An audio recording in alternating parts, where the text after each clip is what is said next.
Hello and welcome to this introduction to the Rochester Bridge Trust for Living Land 2021. I'm Caroline Chisholm and I'm the Education Manager for the Trust. Normally we'd be excited to welcome you to Kent Showground, but as we can't do that for now, we thought we'd make this video for you to learn a bit more about us and our link to agriculture until we can see each other again. I've worked in the Education Department for the Trust for over 4 years now, and I really enjoy helping people to learn more about the Trust and engineering. I hope you will enjoy this video, learn lots about the Rochester Bridge Trust along the way. So, who are the Rochester Bridge Trust? What do we mean by providing passage over, under or across the River Medway from medieval times to the modern day? And most importantly, what do we have to do with living land and agriculture? We were formed in medieval times to look after the bridges over the River Medway between Rochester and Strood, because the crossing was so important to the local area and the people that lived there. At the time, it was quite normal for bridges to be owned and cared for by trusts, but we are the last one just like us. We still own and look after the bridges at Rochester. A team of 12 wardens and assistants act as trustees, with the staff overseen by the bridge clerk, which follows a tradition that stretches back over 600 years. We currently own and maintain the 3 bridges that cross the River Medway between Rochester and Strood: the Old Bridge, the New Bridge and the Service Bridge. The Trust priority is the crossings at Rochester, but it's also supported other bridges along the river, as well as providing grants and encouraging other education initiatives. This includes putting the Adventure Golf Course in Rochester Cathedral during the summer holidays in 2019 to help people learn more. The first bridge was built by the Romans in 43 AD. The Romans liked to go directly from one place to another and to have as straight a road as possible, which meant that they needed to go across the River Medway at what is now known as Rochester. The soldiers built a bridge at Rochester, the first people to be able to do so, because the river was so wide, so deep, and is tidal, meaning it goes up and down with the tides. Before that, people would have had to travel along the banks of the river to the local crossing places called fords. You can recognise this in the name of places along the Medway, such as Aylesford. This would mean a very long walk sometimes.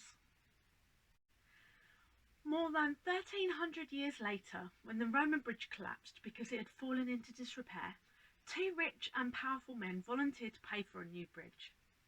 They knew the new bridge would need looking after if it was to last for many years to come.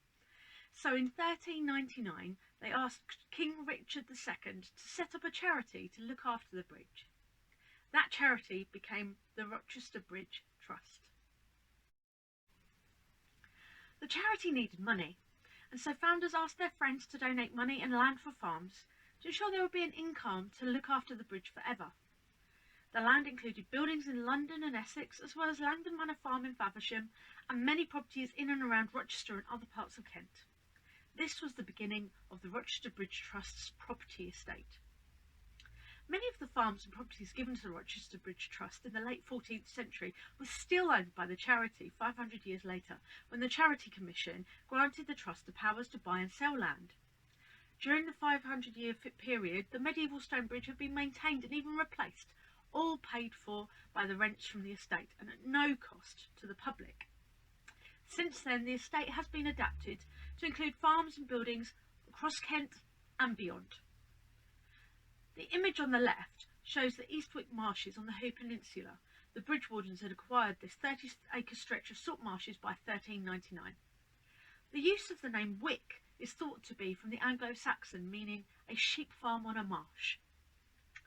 Numerous leases survive in the Rochester Bridge Trust archives, dating from the mid-17th century, that show these marshes being leased as one property right up until 1967, when the current lease was agreed. The property continues to be used as grazing land by the current tenants.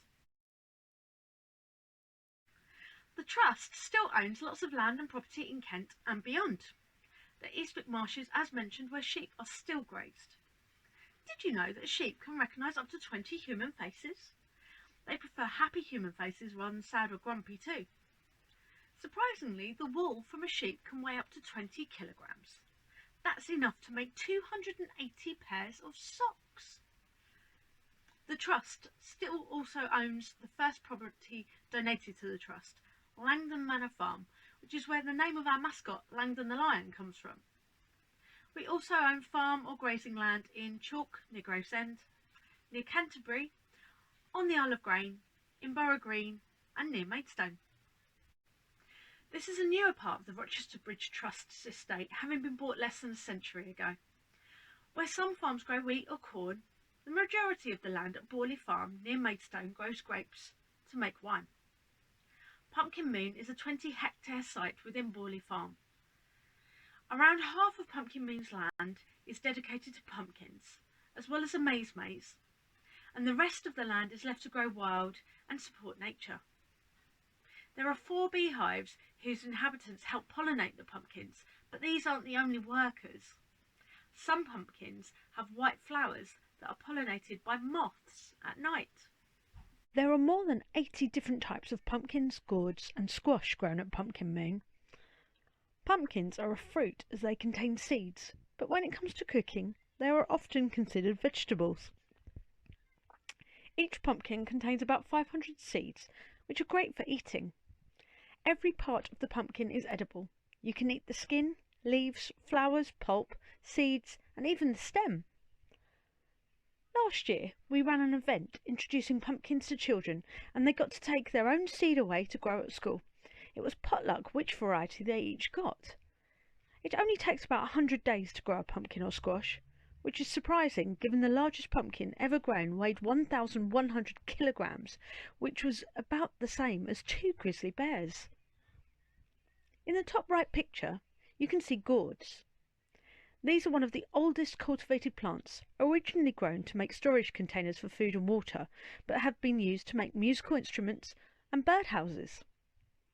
When dried, gourd skin hardens into a wood-like texture, and the oldest found are 12,000 years old. Having such a long history means the Rochester Bridge Trust knows the importance of learning from the past and planning for the future. In 2018, we launched a scholarship to help students studying an agriculture degree at the University of Nottingham if they live in a qualifying area linked to the Trust's estate, both in Kent and further afield. It was named after a long-standing member of the court for the Trust, John Spence. The education team aims to support both civil engineers and farmers of the future. These schemes are important if there are to be the skills and resources needed to maintain and replace the bridge for many years to come. That's why we support Living Land each year, hoping to help children and young people like you learn more about the Trust and agriculture. That brings me to the end of my talk. I hope you enjoyed hearing a bit about the Rochester Bridge Trust and our link to agriculture and Living Land.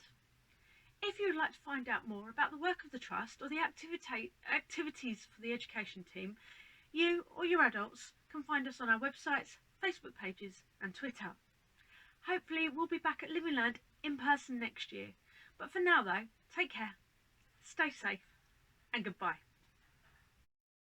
Thank you for watching. And very great thanks to Charlie Eckley at Pumpkin Moon, who has provided us with huge support and information about pumpkin, squash and gourds, and who has been invaluable in helping us at Living Land.